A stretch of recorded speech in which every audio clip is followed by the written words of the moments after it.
हाँ। ये बघेलखंड क्षेत्र का एक गाथा गायन परंपरा है, बासदेव गाथा गायन परंपरा। ये बसदेवा जाति के लोग हैं और इनकी गाथा गायन शैली को बसदेवा गाथा कहा जाता है। ये सुबह 4 बजे भोर से गाने की परंपरा है और सूर्योदय होते ही बंद हो जाने की परंपरा थी। ये 4 बजे भोर से घर घर जा कर के ये गाथा गा के करते थे। इसमें श्रवण कुमार, नल दमयंती, राजा हरिश्चंद्र और मोरध्वज, राजा कर्ण और बवि कुंतिमा, इस तरह की बहुत सारी गाथाएं थी। और भजन जो इसी में गाथा गान शैली में गाते हैं उसमें कृष्ण का है, राम वनवास का है, राम की लगभग सारी पार्वती शंकर का है। और ये जो अभी देखा जाए तो अब बघेलखंड क्षेत्र से लगभग विलुप्त प्राय है।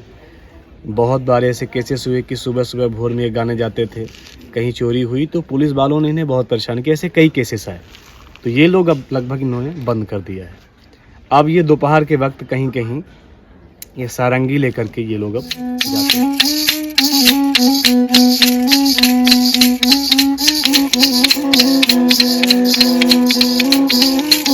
जो मूल गाथा गान परंपरा इनकी है, ये पैजना और खुटखुटी जो बजा रहे हैं इसके साथ थी। अभी ये जुड़ गया है, जबकि ये भरथरी गायन परंपरा का है, ये इनके साथ जुड़ गया है। तो ये अब बिल्कुल विलुप्त है। इसलिए आप देख रहे होंगे कि जब गा रहे हैं तो थोड़ा सा तालमेल नहीं बैठ रहा है, क्योंकि लगभग विलुप्त प्राय है। आप भी कुछ कृपया बोलिए, कब से गाई लाके कैसे सीखे? जब से मैंने जानकार हुआ हूँ तब से हमारे पुरखा लोग यही परंपरा को चला रहे थे। तब से हम भी इस कथन को लेके अपन जीवन जीविका चला रहे हैं। अब कब तक चलता है वो प्रभु जी जाने, इसका वर्णन तो हम नहीं कर सकते हैं। क्यों करते हैं आप लोग? इससे आपको क्या कुछ मिलता है? जीवन यापन हो जाता है? हो जाता है सर, हो जाता है। तो आप लोग कहाँ कहाँ जाते हैं ये प्रोग्राम वो करने? हम लोग बहुत दूर दूर तक जाते हैं। आपको दुर्ग, भिलाई, गोरिया, नागपुर, बस्तर, उड़ीसा, मध्य प्रदेश में भी जाते हैं। क्या क्या आप इसमें गाते हैं, कृपया वो बता देंगे? हम इसमें से श्रवण कुमार का भजन गाते हैं, मोरध्वज का भजन गाते हैं, राजा करण का भजन सुनाते हैं, कृष्णावतारी सुनाते हैं और पार्वती शंकर भगवान का भी भजन सुनाते हैं। ये 4-5 गाने हम लोग पहले सुना के अपना जीवन व्यतीत करते हैं। आप जो वाद्य यंत्र हैं इनके नाम दिखा देंगे और नाम इनका बता देंगे क्या? किनका? ये जो आप ये बता देंगे। चुटकी करतार है, पहिजना है, चुटकी करतार, चुटकी पैजना है, चुटकी पैजना और मटुक है सर में, सर में मटुक है, इसको झुल्लू कहते हैं। ये जो मुकुट पहने हैं इसके पीछे कहानी है। हाँ।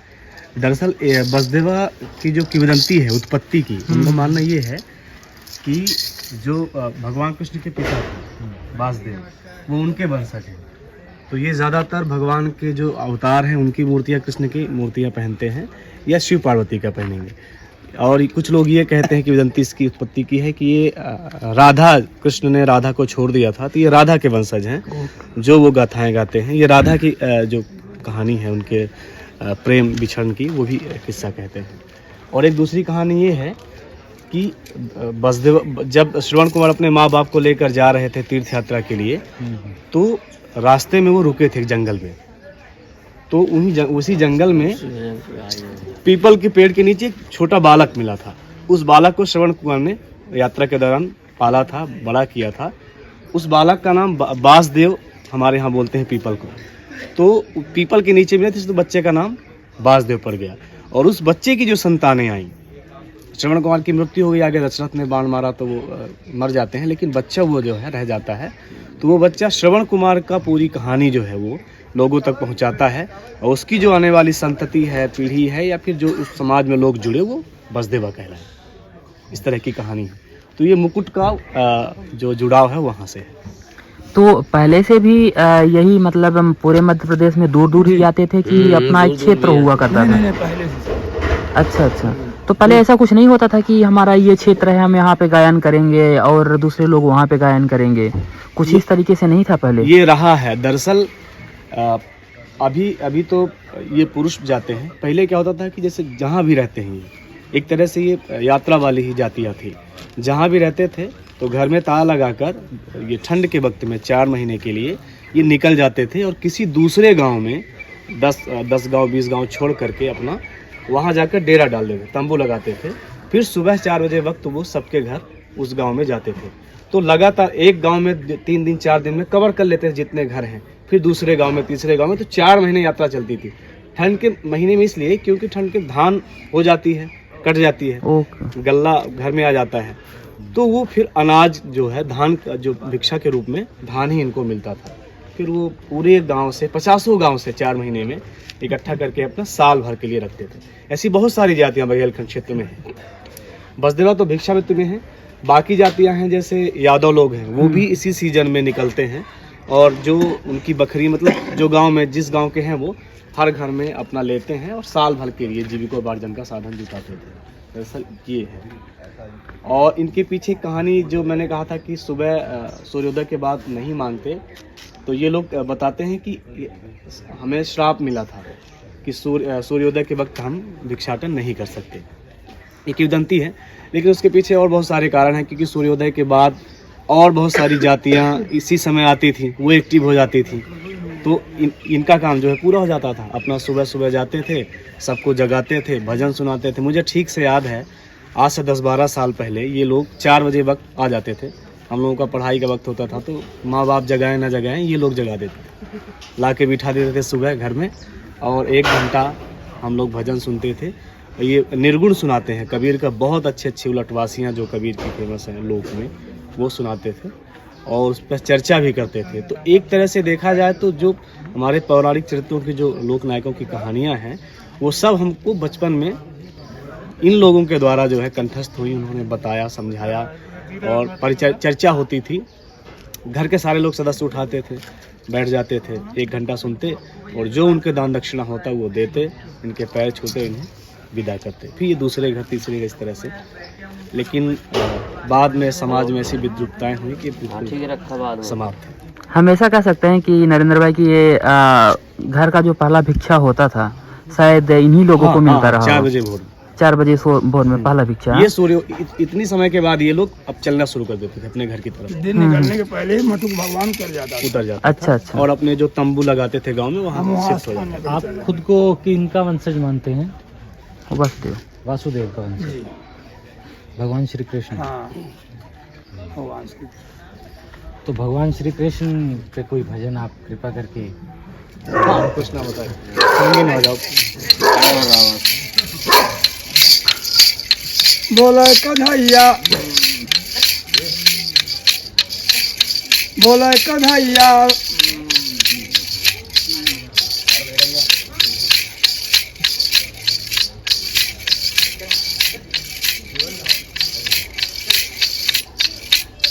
गे दिखलन काली दहजान, दिखलन काली या पंजोरी लेते बात, या पंजोरी लेते बात। पहली पारी ग्वाल के पहला है पारी ग्वाल के जिला कन्हैया लेते झोल, लेते कन्हैया लेते झोल, जिला कन्हैया लेवे झोल, लेवे कन्हैया लेवे झोल। दूसर पारी कृष्ण भगवान, दूसर पारी कृष्ण भगवान, जिला कन्हैया झोकन लगे, जेका कन्हैया झुकान लगे। मारे तोड़ा कृष्ण भगवान, मारे तोड़ा कृष्ण भगवान, गेंद गिरी काली दहजा, गेंद गिरी काली दहजा।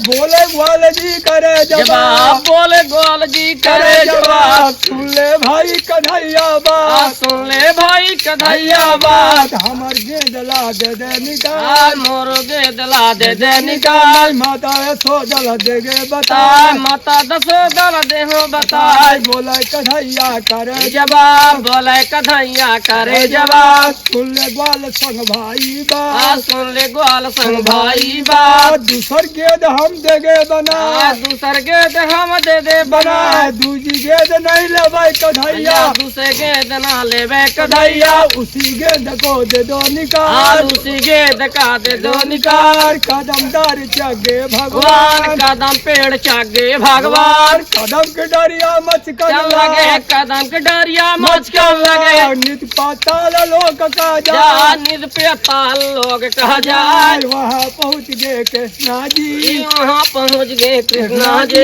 6 महीना का सोए ना 6 महीना तक सोए ना ओखर पाँव दबावे नागिन आग तो का नाक दबावे नागिन ओखर पाँव दबावे नागिन कर पाँव दबावे नागिन बोले नागिन करे जवाब बोले है नागिन करे जवाब बड़ सुंदर तय बालक आय बड़ सुंदर ये बालक है हमार पति बिखवाला आय मोर पति जहरीला है बड़े बड़े वीरन का खाए बड़े बड़े वीरन का खाए कहूँ को बालक डारी खाए तो का बालक डारी खाए भग जा बालक प्राण बचा भग जा बालक प्राण बचा बोले कन्हैया करे जवाब बोले कन्हैया करे जवाब सुन ले नागिन बचन हमार सुन ले नागिन बचन हमार रावण भुजा उखाड़न लाए रावण भुजा उखाड़न लगे राजा कंस का धाय मल दी राजा कंस का धाय मल दी